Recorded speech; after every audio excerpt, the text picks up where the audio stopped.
saya sebenarnya nggak mau cari masalah dengan orang. Tapi saya sebagai seorang dokter melihat ini, dia salah. Melakukan pengobatan abal-abal. Ya, banyak korban yang dirugikan.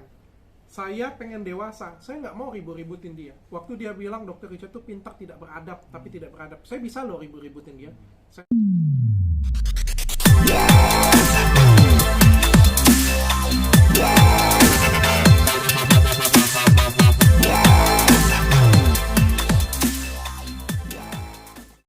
Nah, ya oke, mungkin Dok, terkait yang tengah ramai kan kemarin ngundang nih Gus. Nah, Seperti apa sih Dok kemarin dapat itu juga kan, apa namanya, benda pusaka. Gimana? Bawa nggak pusakanya dok? nggak dibawa di klinik, soalnya kan penglaris klinik saya. Nanti kalau diambil klinik saya jadi sepi. Sebenarnya tujuannya itu kan pertama kali saya itu ngelihat pesulap merah atau Marcel, saya itu ngerasa kayak itu sebenarnya kayak gambaran diri saya banget ya, kayak ngerasa diri saya banget, ngedukasi masyarakat segitunya, terus dilaporin, diserang, itu percis banget kayak diri saya. Jadi kayak saya tuh ngerasa kayak terpanggil. Makanya begitu ketemu dengan dia, saya ngecek dia itu disambut dengan baik juga oleh dia. Dia juga pengen banget collab dengan saya dan kita collab pada waktu itu. Dan sejujurnya pada waktu itu langsung dikontak ke Gus Udin. Gus Udin ini mau datang ke tempat saya. Sejujurnya saya itu nggak mau tayangin sebenarnya, baik Gus Udin ataupun juga yang kemarin tuh Asosiasi Dukun tuh sebenarnya hampir nggak mau saya tayangin, karena menurut saya itu terlalu apa ya, mungkin dari awal tuh saya pengen konten saya itu benar-benar edukasi banget kayak gitu kan.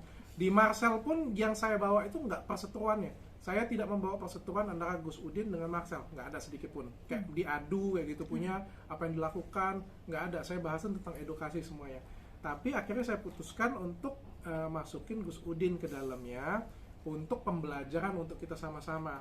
Nah, dan pada waktu itu saya sudah ambil posisi bahwa sebetulnya saya tidak percaya. Dari awal podcast pun saya sudah ngomong, dari awal saya tidak percaya, tapi saya memberikan waktu untuk Gus Udin untuk memberikan pembuktian kesaktian dia supaya saya jadi percaya. Tapi kan ternyata sampai akhir juga beliau tidak membuktikan apapun, malah ternyata menemukan suatu benda, dan juga itu pun juga terciduk juga oleh kamera. Mungkin seperti itu. Tapi sebelum podcast itu terjadi, apakah sebelumnya ada pihak Gus Udin yang masuk ke dalam dulu? Kan kalau kata publik kan netizen, oh ditaruh dulu nih segala macam. Oh, kalau itu saya nggak tahu ya, detailnya saya nggak tahu. Tapi saya sempat telepon Bang Densu juga sama. Jadi begitu dia datang, dia mau ke toilet dulu. Sama kalau itu. Jadi dia datang ke tempat saya kan mau suzon. Dia ke toilet dulu, terus tempat duduk di tempat ditemukan itu ada stafnya yang duduk di situ lama, dan sampai detik akhir juga stafnya kan tertangkap kamera memberikan gestur ya, seperti melihat ke tempat itu. Kalau masalah siapa yang naruh nggak tahu, siapa tahu memang itu dari benda gaib dari dalam, nggak tahu juga kan. nggak boleh suzon. Berarti dokter nggak percaya ya Dok? Kalau saya nggak percaya, saya benar-benar orang modern yang nggak percaya kayak gitu-gituan. Sedikit pun saya nggak takut yang kayak gituan. Makanya begitu ketemu kan saya malah bilang kan itu penglaris di klinik saya. Nah dok, kemarin juga sempat viralnya yang dia menjelaskan ayat, akhirnya dokter mengundang juga salah satu ustadz ya untuk menerangkan itu. Nah itu gimana itu melihatnya dok? Nah gitu Mas ya, saya bilang ya, ini juga menjadi pelajaran untuk saya, untuk jadi saya juga. Sejujurnya pada waktu Udin tuh ngomong, saya tuh nggak tahu itu salah. Ya, karena saya kan non Muslim, saya nggak tahu sama sekali bahwa itu salah. Saya itu cuma terwow-wow aja, cuma saya tuh menghindarin konflik agama. Begitu dia bawa-bawa ayat dan bawa-bawa agama, saya tuh pasti akan lari. Oh ya oke, aku nggak mau bahas agama nih, kita bahas yang lain aja kayak gitu punya kan. Dan ternyata tuh dikomentarin oleh orang lain yang berkompeten di bidangnya. Jadi saya nggak ngerti sama sekali. Begitupun juga dengan yang di Asosiasi Dukun kemarin kan, saya tuh begitu itu naik, sejujur-jujurnya saya tuh tidak mau menaikkan konten itu karena saya merasa di konten itu tuh nggak ada faedah satupun yang bisa didapetin oleh penonton, nggak ada satupun unsur edukasi. Tapi ternyata di video itu unsur edukasinya justru paling banyak loh. Kenapa? Karena setelah video itu naik, video itu banyak banget di stitch orang dan justru dijelaskan oleh banyak gus, banyak kiai, banyak ulama, menjelaskan setiap detail dari awal sampai akhir Pokoknya stitchnya tuh nggak putus-putus semuanya dijelasin. Justru edukasinya jadi dapat. Bayangkan, sesuatu hal yang saya anggap nggak berfaedah, justru faedahnya itu jauh lebih besar daripada video edukasi saya yang lainnya. Nah, terus dari asosiasi dukun kemarin tuh sebenarnya yang bikin mereka akhirnya mensomasi dokter itu apa? Nah itu saya juga bingung. Aku tuh juga bingung sih. Aku tuh sampai kasih ke pengacara aku kan, ini deliknya yang mana ya? Kok aku bisa dilaporin ya? Kok bisa diterima? Kok masih ketawa? Aku tuh juga bingung yang mana. Kan kita kan di situ kan, saya kan nanya, Mas Jindannya bisanya apa? Kayak gitu, punya kemampuannya apa? Dia bilang dia bisa ramal. Terus dia bilang dia kebal tembak. Oh iya, kalau kebal tembak berarti kebal ini dong. Saya bilang, boleh nggak tes? Dia bilang kayak gitu. Kan dia tes. Terus kalau dia nggak bisa, kok nyalain saya? Kalau dia bisa, dia dapat iPhone. Nggak bisa, gue dapat LP. Itu sampai jadi meme dok, yang dokter mau suntik pakai jarum dokter itu. Iya, terus yang lucunya lagi kan yang kasih semangat kan pengacaranya sebenarnya. Kan pengacaranya yang bilang, iPhone. Kasih tunjuk kita laki-laki katanya seperti itu. Terus saya nggak bisa setir loh. Yang saya pikir akan viral justru adalah kejadian yang agak akhir, di mana dia sedikit meremehkan salah satu ustadz di Indonesia ya kayak gitu punya. Saya pikir itu yang akan viral. Saya nggak nyangka yang viral tuh menit 44. Di mana pembuktian pakai jarum suntik. Kan saya nggak bisa, dan dia tersinggung karena beliau tersinggung tuh karena menganggap pencemaran nama baik beliau kayak gitu punya. Ya kan saya nggak bisa prediksi yang mana yang bakal viral. Ternyata yang viralnya itu nggak tahu gue yang belajar dari situ. Maksudnya dokter sampai bikin satu sayembara yang siapapun yang kebal udah datang ke podcast gue kasih dulu duit 100 juta, itu gimana bro?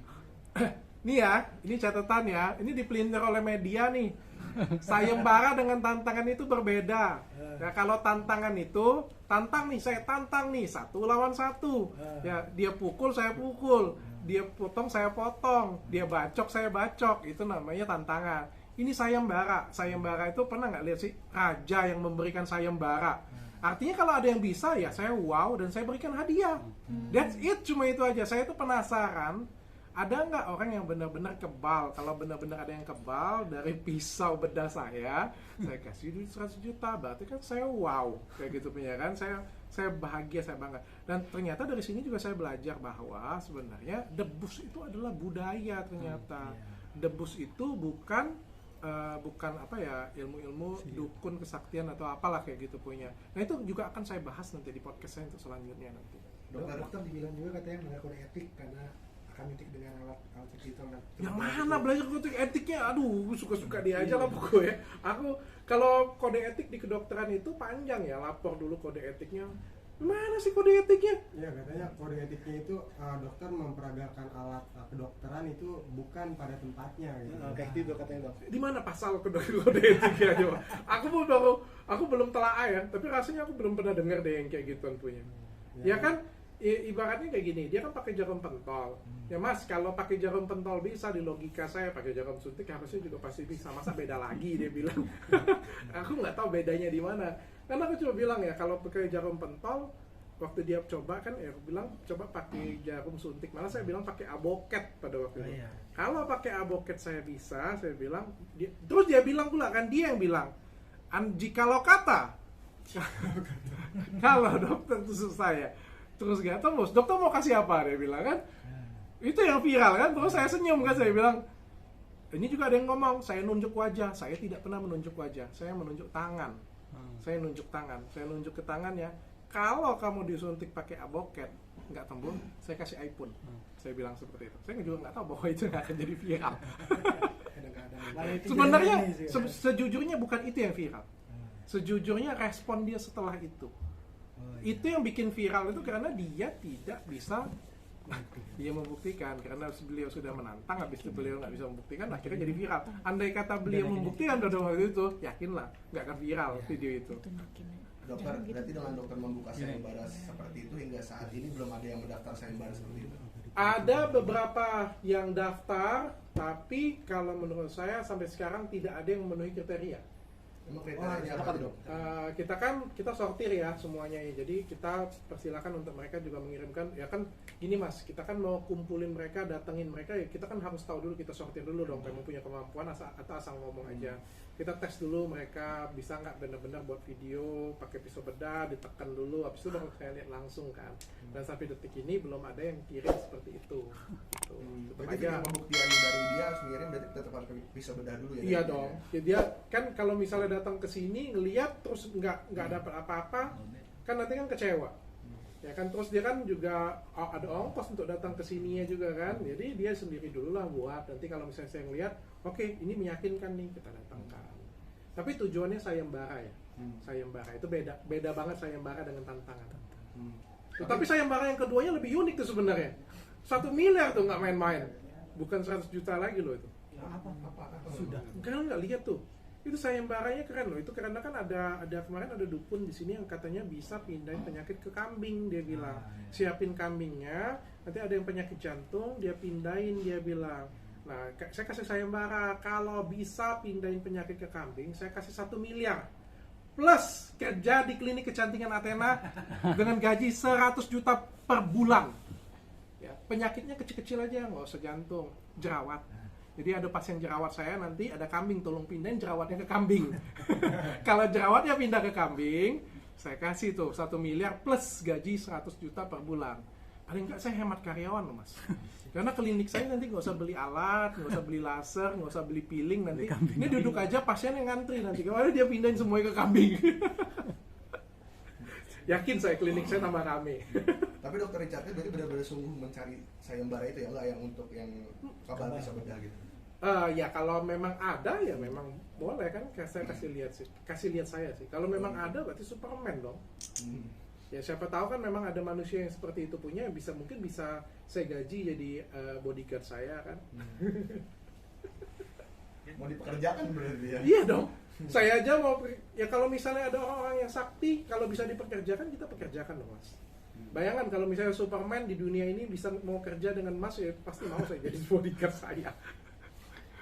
Cuma kan banyak yang nanya juga mungkin kayak ini kalau mau ngajuin sayembaranya gimana, terus jaminannya apa nih Dokter Richard kalau memang beneran bisa terus dikasih, bisa jadi kan malah nggak kepublikasi atau gimana gitu. Aduh, kamu jangan nanyain jaminan deh. Masa nggak tahu saya sih? Kurang banyak duit apa saya coba? Tapi yang belum jelas di publik itu yang banyak bertanya kan, oh ini mas settingan segala macam. Terus dokter tadi menceritakan bahwa ada kriterianya. Nah ini banyak umum nggak ngerti maksudnya. Wajar dong, kayak gini kan kita kan bilang sayembaranya kan adalah pisau bedah, kebal ke pisau bedah. Saya kan juga nggak mau sembarangan ngedatang-datangin orang, karena kan saya kan juga menjaga diri saya juga ya. Kalau misalnya ketemu banyak orang, terus misalnya orang itu ngapa-ngapain saya kan jaga-jaga diri juga ya. Jadi kan kita memperkecil untuk peluang seperti itu punya.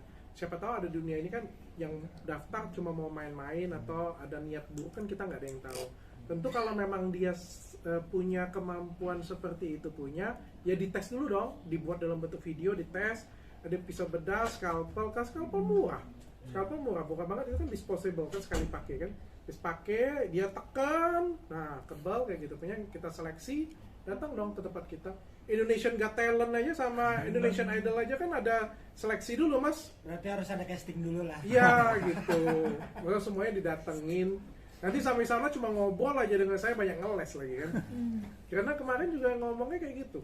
Kebel peluru gotri, kebel ini ujung-ujungnya ngeles juga. Tapi dari overall ini maksudnya dari awal dokter mengundang si siapa Gus dan Marcel ya, malah jadi melebar ini gimana? Ini salah. Ya.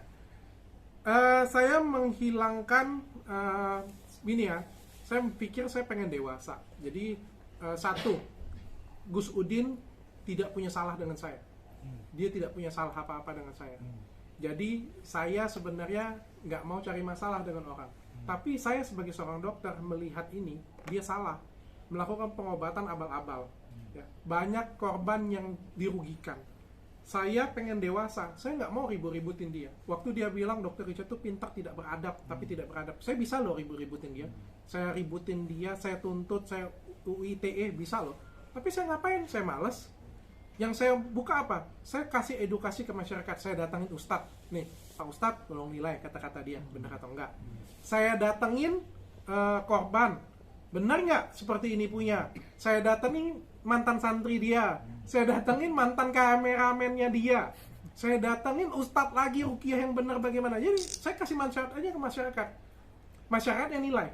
Kalau masyarakat tetap mau percaya dengan dia, silakan. Saya datengin Ustadz Faizar yang memang punya kemampuan baca-baca kitab perdukunan. Nanti akan saya bawa juga dokter spesialis penyakit jiwa di podcast saya, supaya kita bisa nilai yang mana yang benar-benar sakit jiwa atau dukunnya yang sakit jiwa. Jadi kan karena saya tidak punya masalah dengan dia, maka saya cukup kasih edukasi ke masyarakat. Ini loh orang yang kalian percaya, ini loh orang yang selalu nemuin kris, apakah dia benar-benar sakti. Jadi saya kasih manfaat aja ke masyarakat, saya nggak mau ribut-ribut sih. Dan saya tidak punya masalah apapun dengan semua tamu yang saya bawa. Baik itu Gus Udin, mau asosiasi, mau Om Daus, saya nggak punya masalah. Mau kalian telepon dengan dia, mau saya telepon, say hi dengan dia pun, saya nggak punya masalah. Tujuan saya cuma edukasi aja cuma. Berarti yang Dr. Richard dilapori oleh Mas Firdaus juga, Dr. Richard nggak ngambil pusing ya?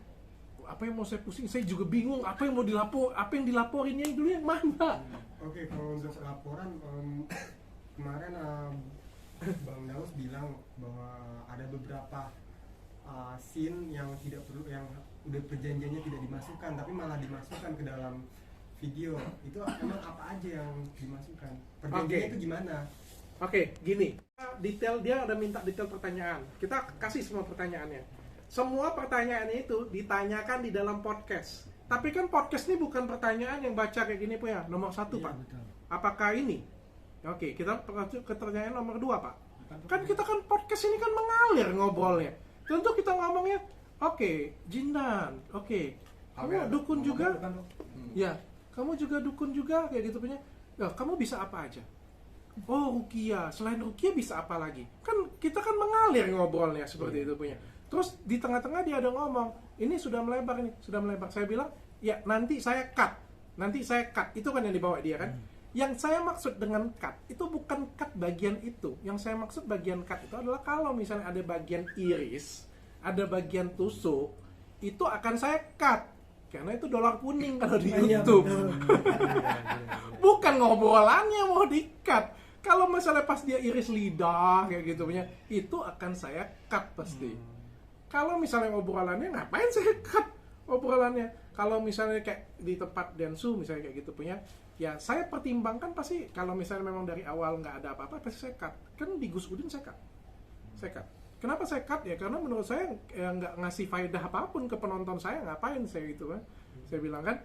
Dan juga, tapi kan terkait obrolan itu, lanjut dia ada ngomong, masukin aja. Dia malah kasih handphone dia.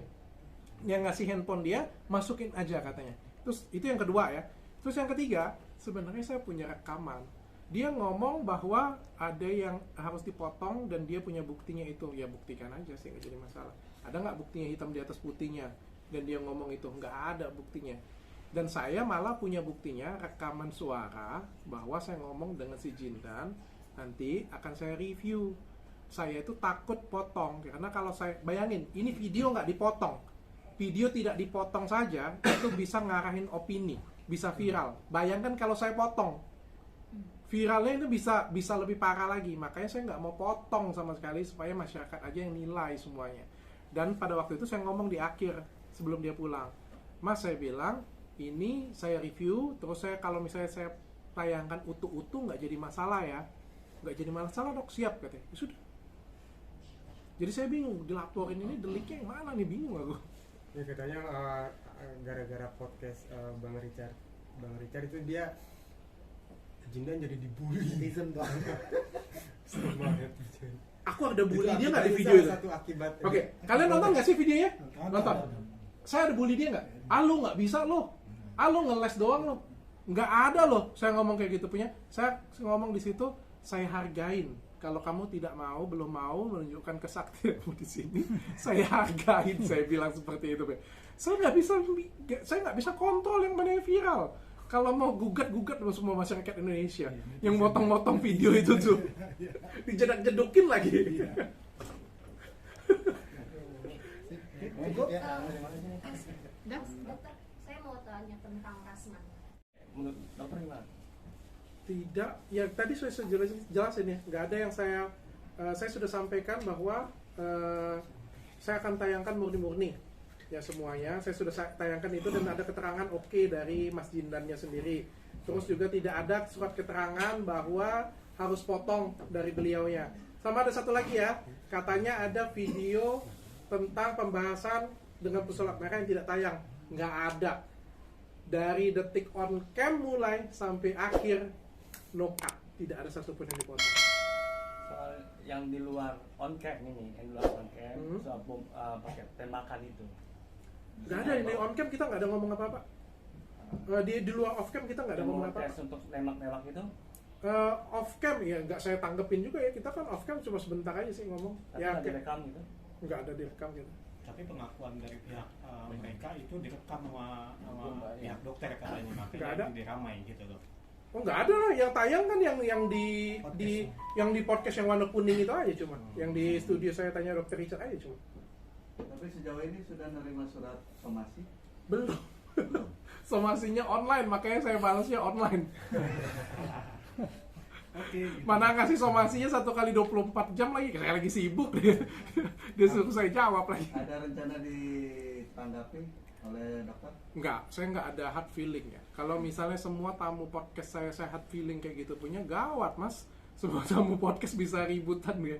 Kadang-kadang kan kita nggak ada yang tahu ya. Sama ini sama kayak Deddy Corbuzier, sama kayak Denny Sumargo, sama untuk Denny, sama untuk siapapun lagi. Saya pikir seperti itu. Apalagi saya ya. Saya itu memberikan ruang sebesar-besarnya untuk tamu podcast saya. Saya berusaha tidak mengagungkan mereka. Saya juga tidak berusaha merendahkan mereka. Saya memberikan ya silakan kalian berbicara di sini ya. Jadi selesai dari sana saya pikir sudah cukup. Ya saya nggak punya hard feeling ya kalau kata-kata mereka, gara-gara kata-kata mereka dibully ya itu urusan mereka. Tapi kalau mereka misalnya gara-gara kata-kata mereka dipuji, Lapor nggak? nah lapor nggak dengan saya? Ustadz Dery, ustadz yang lain, tapi namanya karyawan-karyawan yang lain dipuji di tempat saya. Terus saya nggak dilaporin. Masa giliran dia dibully, saya dilaporin? Nggak bisa, nggak adil kayak gitu. Ya masyarakat yang menilai. Berarti pas off cam juga nggak ada Sama sekali uji coba tidak. lagi dari Jindan ya, yang Nggak ada. ngajakin di belakang kamera aja kita coba tembak gitu. Oh dia cuma ngomong nanti kita perlu pakai tembak aja, tembak-tembakan dia bilang kayak gitu punya. Nanti kita janjian. Aku sih nggak mau tanggepin ya. Asistenku yang bilang nanti kita janjian aja ya, jangan di sini. Ya jelas aja jangan di sini, di klinik ini. Klinik mau main tembak-tembakan. Iya. Berarti sampai sekarang Dr. Richard Lee itu masih belum percaya tentang adanya yang memang kayak gitu ya sampai sekarang. Saya pribadi nggak percaya. Saya pribadi sampai sekarang tidak percaya karena sampai detik ini nggak ada yang bisa ya nunjukin di depan mata saya ya, bahwa benar-benar sakti. Ya kan boleh ditanyain Mas Abis dari sini, Masnya cari yang kemarin yang duduk di sini yang ngomong bisa pindahin ke kambing. Nah, tanyain aja dengan dia. 1 miliar loh Mas, nggak main-main. Plus gaji 100 juta per bulan. Tuh, uang apa tuh? Coba ya. Jangan tanya saya nggak mampu atau enggak ya. Saya pasti mampu. Yang punya Athena Group gila loh. Siap. Oke dong.